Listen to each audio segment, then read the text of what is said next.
Okey. Insurance. Jadual menunjukkan kadar premium tahunan per RM1,000. Nilai muka insurans hayat. Boleh baharu tahunan yang ditawarkan oleh sebuah syarikat insurans. So dia punya bunga-bunga ke atas tu tak penting sangat. Yang penting kita baca soalan di bawah tu. Puan Vivian berumur 28 tahun dan perokok. Okey, mungkin akan ada yang tanya, biar betul perempuan hisap rokok. Okey, untuk makluman kamu, di Malaysia je kurang sikit. Tapi ada je perempuan hisap rokok di Malaysia ni. Saya belajar di New Zealand dulu, boleh dikatakan saya lebih ramai tengok perempuan hisap rokok berbanding lelaki. Saya pun tak tahu kenapa orang New Zealand suka sangat hisap rokok yang perempuan ni. Okey. Beliau membeli polisi insurans bernilai RM300,000 dan kemudian menambah lagi polisi penyakit kritikal sebanyak 40% daripada nilai muka asas.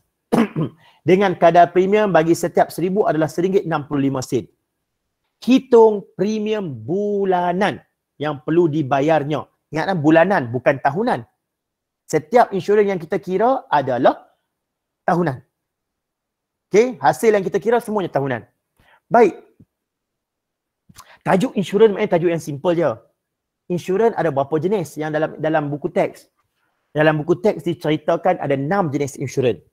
Yang pertama insurans hayat. Yang kedua ada insurans am. Insurans am tu pula terpecah kepada 5. Apa dia? Insurans perubatan, insurans kereta, insurans rumah, insurans perjalanan dan insurans apa lagi satu? Insurans perjalanan, insurans kereta, insurans perubatan, insurans keselamatan.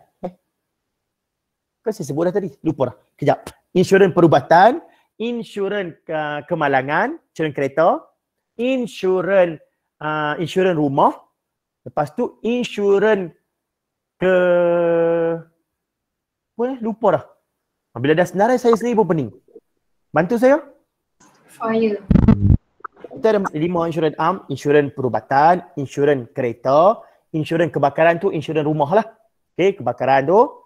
Insurans perjalanan, lagi satu insurans apa? Tiba-tiba blank. Kena tengok ni, kejap saya tengok balik. Apa lagi satu insurans? Nama-nama insurans je. Insurans apa? Kejap tengok balik. Okey, insurans kesihatan, insurans kereta. Lepas tu ada insurans rumah, kebakaran.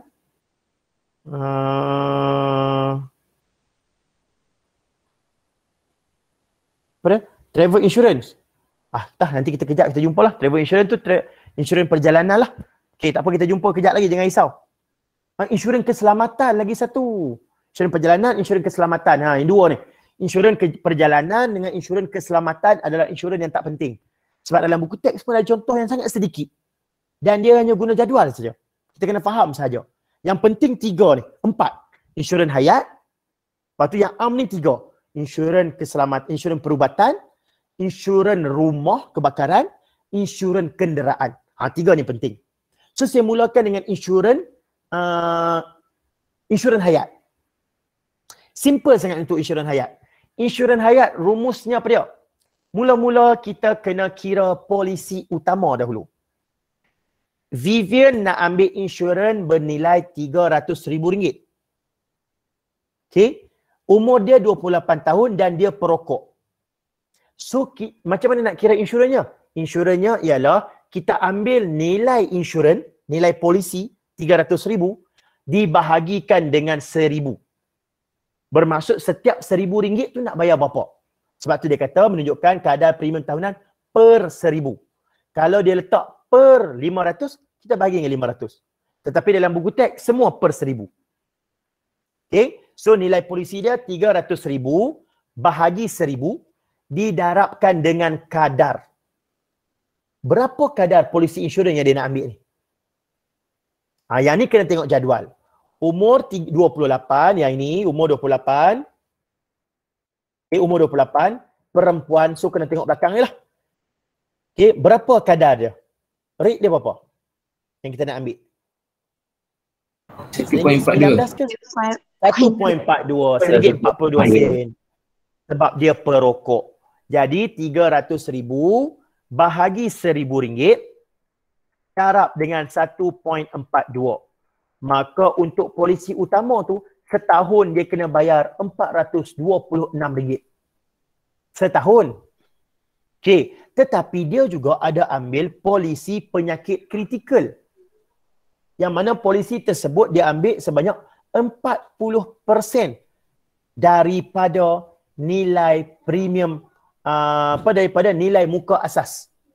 Bermaksud dia ambil 40% daripada polisi utama.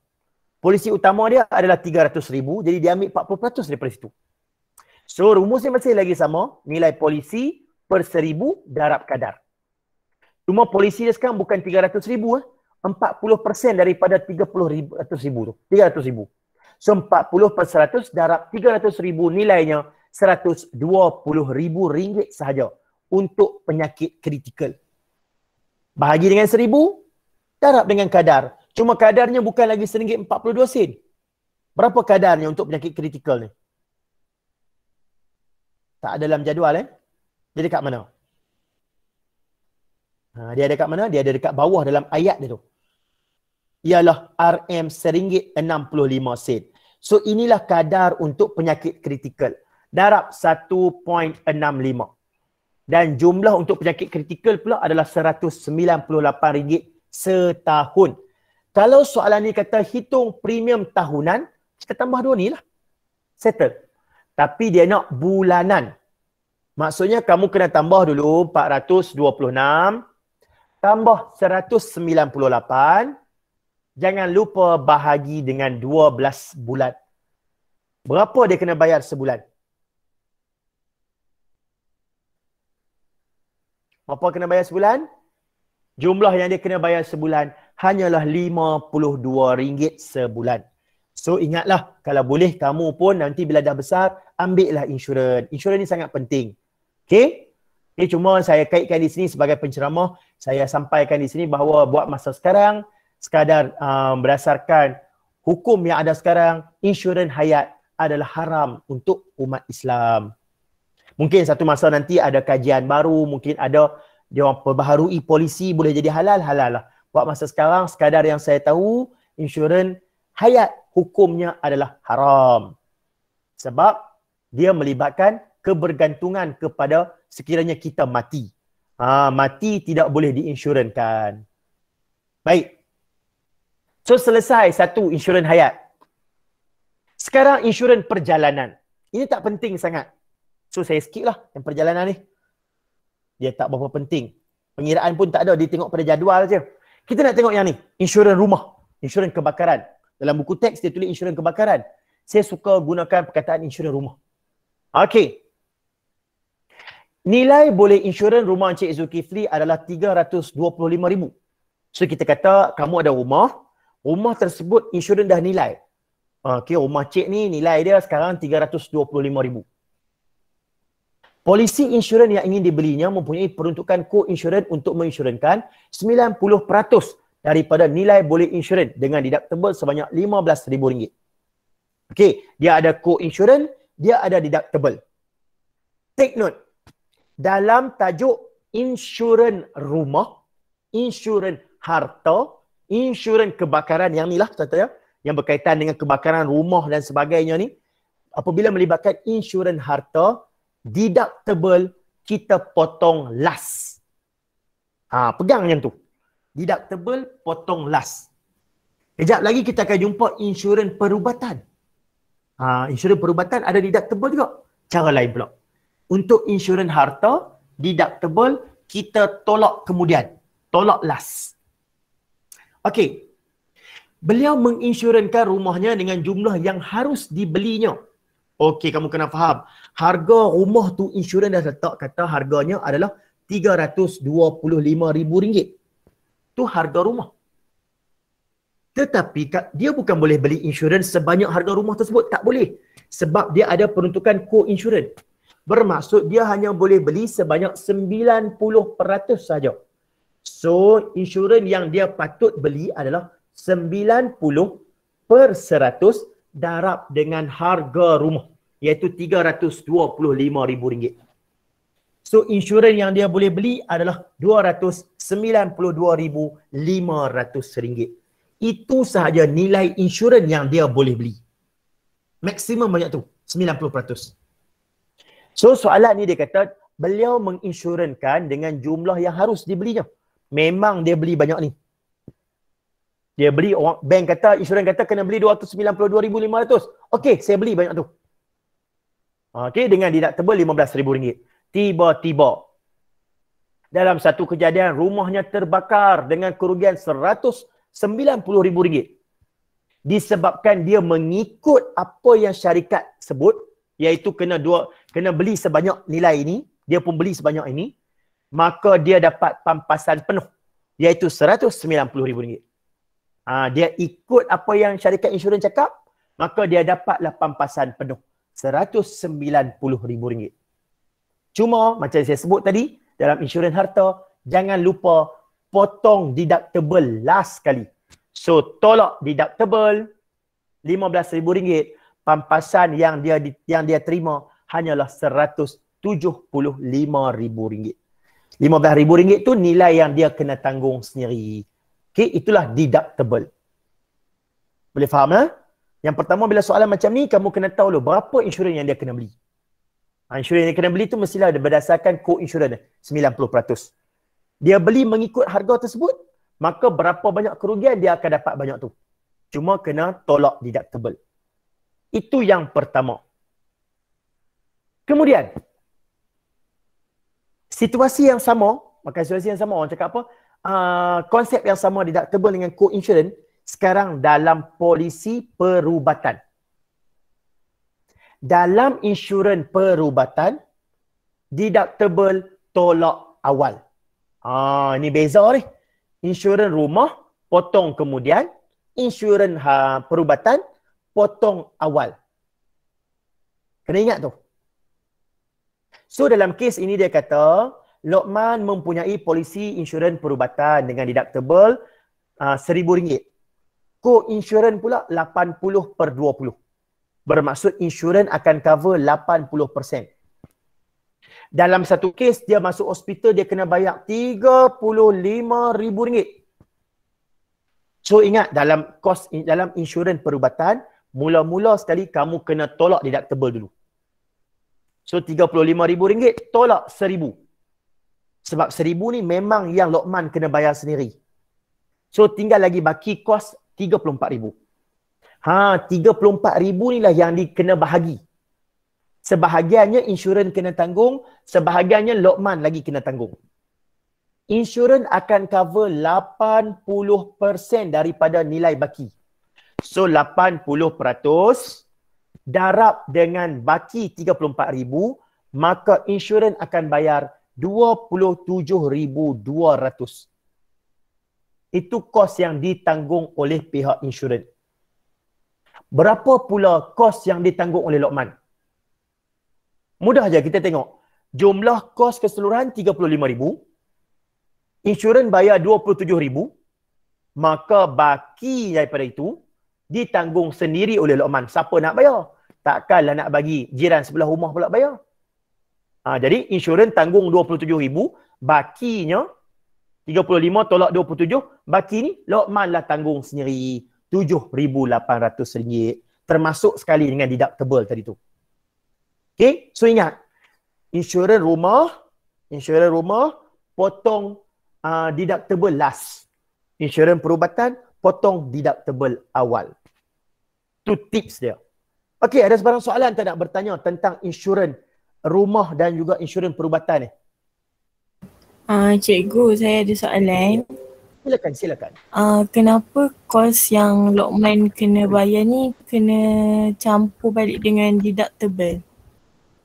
Sebab deductible pun memang ditanggung oleh Lokman. Kamu kena faham konsep deductible ni adalah nilai yang pemegang polisi, kita sendiri kena tanggung.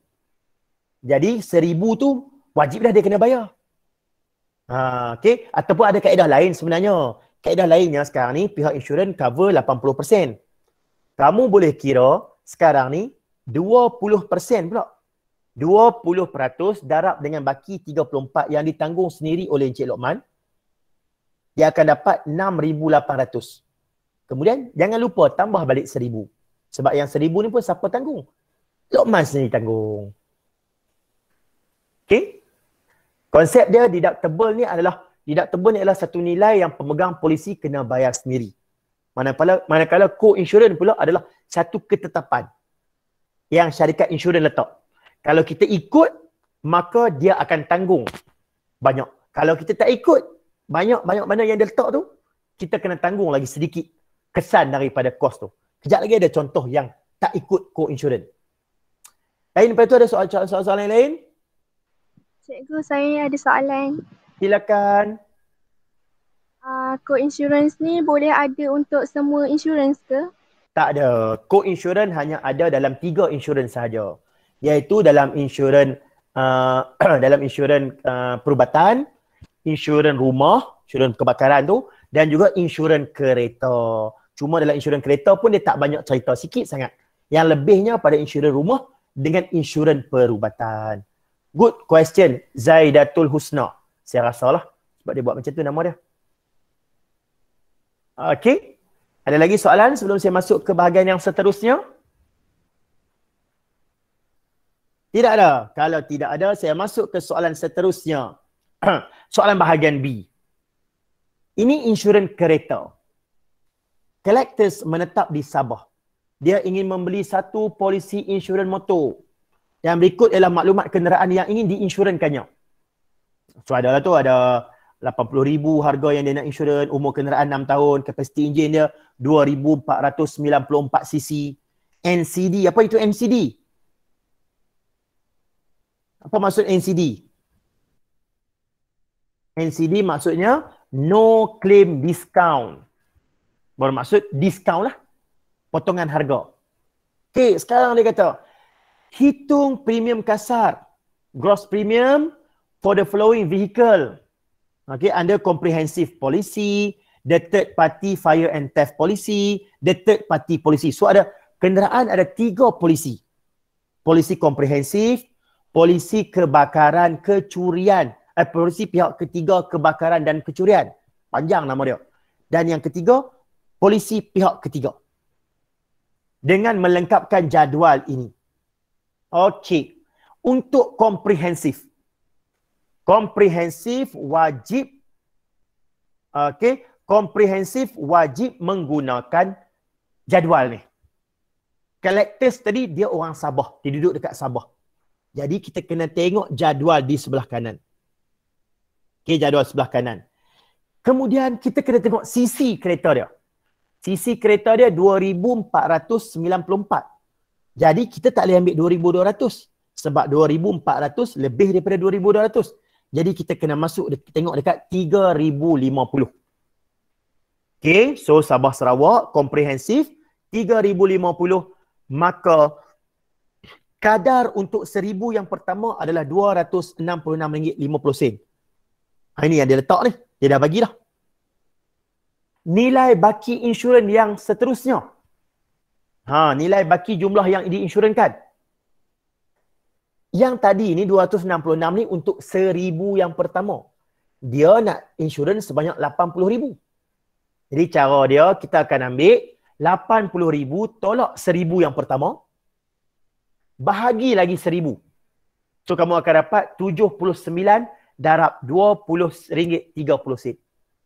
Okey, yang ni kena ingat Sabah Sarawak yang baki tu didarab dengan RM20.30. Kalau Semenanjung kena darab berapa? RM berapa? Adakah RM20.30 juga? Tak. Berapa? Sabah Sarawak RM20.30. Semenanjung berapa? Rauhah?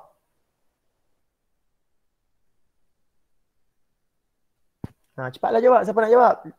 Lupalah tu. Okey.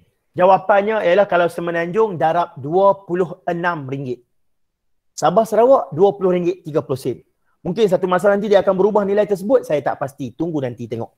Okey, buat masa sekarang Sabah Sarawak RM20.30, Semenanjung RM26. Okey. So bila kita darabkan yang tersebut, barulah kita dapat RM1,600 RM1,603.70. Jadi nak cari premium asas, basic premium, kita perlu tambah dua nilai tersebut. 266 tambah 1,600, maka jumlah yang dia dapat adalah RM1,870.20. Itulah jumlah premium asas bagi komprehensif. Basic premium untuk komprehensif. Sekarang ada NCD 30%. Apa maksud NCD? No, Apa maksud dia NCD? discount. Ya, diskaun. 30% daripada premium asas. So, 30/100 darablah dengan premium asas yang kita baru dapat tadi. 1,800 tu. Maka kamu dapat dekat situ 561.06. So, berapa premium kasar yang betul-betul kena bayar sekarang? Nak kena buat apa ni, operasi dua ni? Nak kena buat apa? Tambah ke tolak ke? Tolak. Ya, bila sebut diskaun mestilah tolak. 1870 tolak 561 kamu dapat RM1,309.14. Dan ingat, tajuk ini dia melibatkan duit. Bila duit mesti ada 2 titik perpuluhan di belakang. Okey? Ada pelajar tanya ni, cikgu kenapa premium rates dekat Semenanjung Malaysia dengan Sabah Sarawak lain-lain harga? Okey, yang ni saya tak tahulah. Yang ni bukannya saya yang penetap polisi. Yang menetapkan polisi ini adalah pihak kerajaan dan bahagian pengangkutan jalan, Jabatan Kerja Raya. Okey? Kenapa mereka letak itu, saya pernah tanya juga sebenarnya. Saya tanya alasannya begini. Yang pertamanya, Sabah Sarawak, diorang punya risiko diorang kurang berbanding di Malaysia. Di Semenanjung. Sebab Semenanjung ni kapasiti umat manusia di atas jalan raya banyak. Di Sabah Sarawak, kebanyakan jalannya masih lagi lengang. Dan kebanyakan tempat masih lagi tak ada jalan pun. Terpaksa pakai jalan tanah merah apa semua tu. Jadi risiko nak berlaku kemalangan di atas jalan raya tu kurang. Lagi satu, bilangan kenderaan di Semenanjung lebih banyak daripada bilangan kenderaan di Sabah Sarawak. Jadi sebab itulah dia orang punya harga lebih murah. Okey? Sama lah dengan cukai jalan nanti pun kamu tengok. Cukai jalan di Sabah Sarawak lebih murah. Sebab apa? Sebab sana pun jalan pun tak ada, nak bayar cukai jalan apa? Kita di sini jalan raya semua cantik-cantik. Jadi cukai jalan dia lebih tinggi. Itulah yang dijawab secara kasar. Mungkin ada jawapan yang lebih detail, saya tak pastilah. Okey. Itu komprehensif. Sekarang, polisi, the third party fire and theft policy. Polisi pihak ketiga kebakaran dan kecurian yang nama panjang ni. Yang ini ramai orang buat salah. Macam mana nak kira premium asas bagi polisi ni? Apa kita nak kira kat sini? Macam mana kita nak kira? Okey. Sebelum tu saya nak tanya lu, Cikgu Hafiz. Sekolah ada pakai buku nilam tak? Buku nilam yang mana? Buku latihan. Buku latihan matematik keluaran nilam. Tak pakai. Tak. Kalau tak pakai, alhamdulillah. Sebab buku nilam, ramai cikgu-cikgu PM saya tanya soalan ni. Dan bila saya tanya soalan mana? Soalan nilam.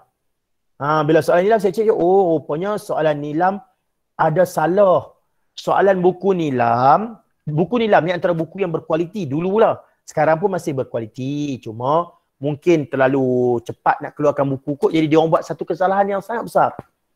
Iaitu dia orang cakap nak kira premium asas bagi polisi ketiga kebakaran dan kecurian ni, ambil baki daripada NCD. So NCD 30%, jadi bakinya 70%, darab dengan 1,800. Which is salah lah. Sepatutnya premium asas bagi polisi yang panjang ni, sentiasa 75% daripada premium asas komprehensif. So 75/100 darab RM1,870.20. Maka barulah kamu dapat nilai premium asas dekat sini. Iaitu sebanyak RM1,402.65. Ya, dia tetap 75%, tak ubah. Okey. Polisi yang pihak ketiga kebakaran dengan kecurian ni, kamu nak tak nak, kamu mesti ambil 75% darab premium asas. Bukan premium kasar. Premium asas komprehensif. Tak berubah nilainya. Okey. Kemudian jangan lupa ada NCD. Tolak lagi NCD 30%. 30% darab lagi premium asas ni 1,400. Kamu dapat lagi diskaun RM420. Tolak untuk dapat premium kasar iaitu RM981.85. Okey. Boleh dapat? Boleh faham tak? Jelas tak ni? Dua polisi dah ni. Okey. Jelas. Polisi yang terakhir. Polisi pihak ketiga. Yang ni yang paling murah lah. Polisi pihak ketiga, sekali lagi kita akan guna jadual ni. Collectors tinggal di Sabah, so kena tengok kotak ni. Bila dia kata kita nak cari polisi pihak ketiga, kita kena tengok kotak yang paling last sekali. Yang ni. Okey. CC dia 2,400, bermaksud yang ni jugalah 3,050 ni. Nilai dia berapa? Premium asas dia berapa? 93. Ya, RM93.60.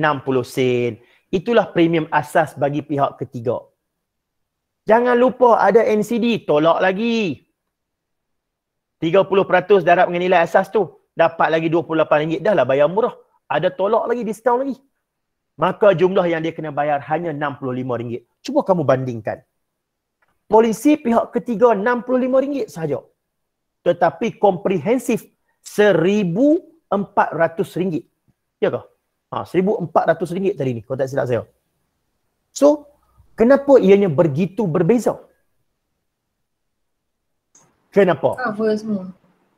Ya, jawapan dia cover tu. Okey, perlindungan tu. Bayangkan kamu naik motosikal, kamu naik kereta besar ni, dia dah kaya ni, naik kereta. Kamu langgar seorang makcik yang naik kereta juga. Pam, langgar. Kereta kamu rosak, kereta dia rosak. Kamu masuk hospital, makcik tu pun masuk hospital. Kalau kamu ambil polisi pihak ketiga, kereta kamu masuk bengkel, insurans cover tak? Tak. Tak cover. Kereta makcik tu masuk bengkel, insurans cover tak? Cover. Cover. Itu pihak ketiga, dia cover pihak yang orang yang kita langgar. Kereta kita baiki sendiri. Makcik tu masuk hospital, kos hospital dia ditanggung tak oleh insurans? Tak. Cover. Pihak ketiga akan cover juga insurans. Akan cover juga kos perubatan makcik tersebut. Kos kita masuk hospital dia cover tak? Tak. Tak cover. Pihak ketiga memang cover orang yang kita langgar saja. Urusan kita tanggung sendiri. Kalau kita ambil komprehensif, kes yang sama, kamu bawa kereta, kamu langgar makcik, kereta kamu masuk bengkel, kereta makcik tu masuk bengkel. Kamu masuk hospital, makcik tu masuk hospital. Komprehensif. Kereta makcik tu, insurans tanggung tak? Tanggung. Kereta kita, insurans tanggung tak? Tanggung juga. Perubatan makcik tu, tanggung tak? Tanggung. Tanggung. Perubatan kita? Tanggung. Tak tanggung. Yang tu. Saya tanya sebab saya nak tahu tu. Ramai akan jawab tanggung. Jawapannya tak tanggung. Insurans kenderaan yang paling mahal, yang komprehensif tu pun, dia hanya cover baiki kereta kita, baiki kereta makcik tersebut dan kos perubatan makcik tersebut. Manakala kos perubatan kita, guna insurans perubatan. Bukan insurans kereta. Okay? So kena jelas dekat situ apa yang nikmat-nikmat yang manfaat yang ada dalam setiap insurans tersebut. Okay. So last soalan. Yang ni soalan ni. Zaleha mempunyai insurans perubatan dengan deductible tahunan sebanyak RM1,200. Tengok elok. Soalan ni insurans perubatan. Kalau insurans perubatan deductible tolak awal ke tolak kemudian? Awal. Tolak awal. Okay. So dia ada deductible RM1,200. Pada bulan April 2020, Zaleha telah ke hospital dan menerima rawatan dengan kos sebanyak RM500. Berapakah amount yang perlu dibayar menggunakan wangnya sendiri? Berapa dia kena bayar untuk dengan duit dia sendiri sekarang? Disebabkan kos ini kurang daripada deductible. Kan deductible kena tolak awal. Kos RM500, nak tolak RM1,200, mana boleh? Jadi negatif. Jadi dekat situ kita faham, sekiranya kos lebih rendah daripada deductible, maka Zaleha tanggung sendiri kesemua kos tersebut. So Zaleha kena bayar RM500. Insurans tak bayar walaupun sekupang, walaupun 10 sen. Insurans takkan bayar sebab bawah daripada deductible. Kes kedua, sekarang ni Zaleha masuk pula ke hospital kena menjalani pembedahan dengan kos sebanyak RM5,400. Berapakah jumlah kos yang ditanggung oleh syarikat insurans? Yang ini sekarang ni kos melebihi deductible. Bila melebihi deductible, ingat tolak deductible. So Zaleha tetap kena bayar RM1,200. Okay. Baki daripada tersebut akan ditanggung oleh pihak syarikat insurans. So syarikat akan cover RM4,200. Manakala RM1,200 deductible dibayar sendiri oleh Zaleha. Itulah kes deductible ni. Mudah aja. Kalau insurans perubatan, tolak deductible dulu. Kalau tak boleh tolak dapat negatif, maka dia kena bayar semua lah. Kalau dapat positif, yang lebih tu ditanggung oleh syarikat insurans. Okey, jelas yang ni? Kita tengok soalan ni sambungan dia. Tiba-tiba Zaleha juga berminat nak ambil insurans kebakaran untuk rumahnya. Dia kata, nak ambil lah insurans kebakaran. Nilai boleh insurans rumahnya ialah RM250,000. Macam saya kata tadi lah, rumah dia, insurans dah tengok, insurans kata, okey, rumah puan ni RM250,000. Jadi polisi insurans yang ingin dibelinya mempunyai peruntukan co-insurans 80%. Jadi dia kena beli 80%. Deductible pula RM8,000. Untuk insurans rumah, deductible tolak awal ke tolak kemudian?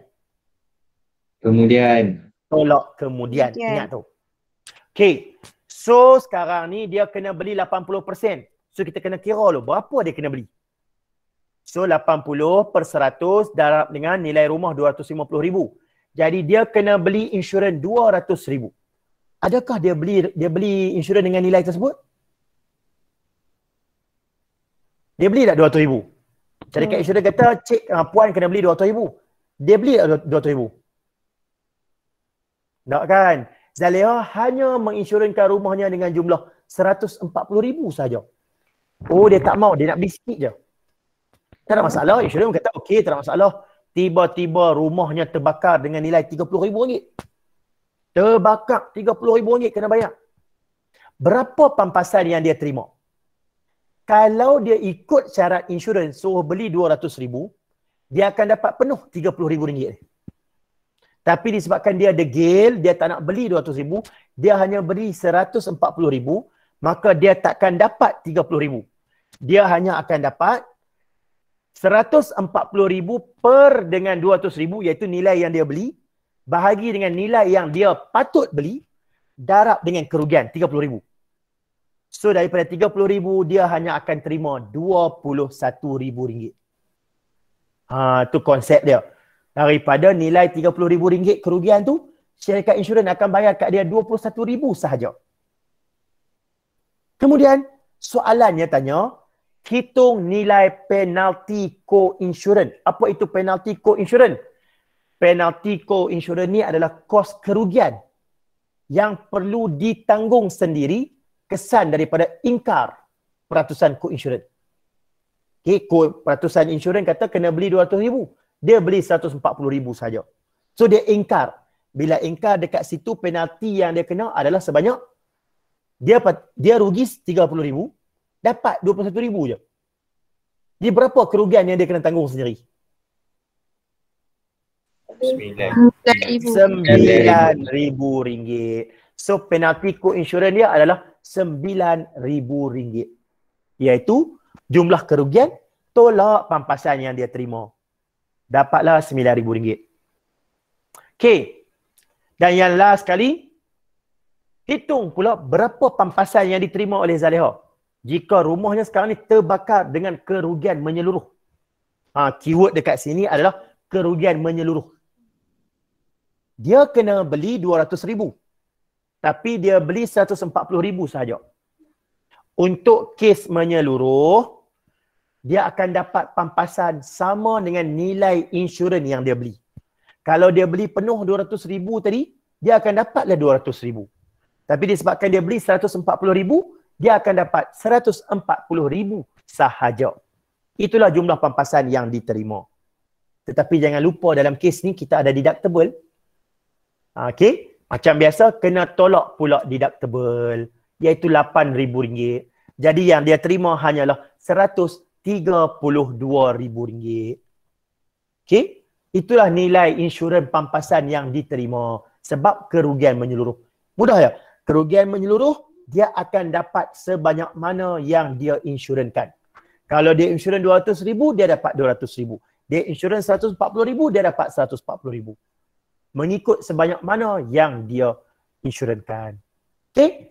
So, maka dengan itu, tamat soalan insurans.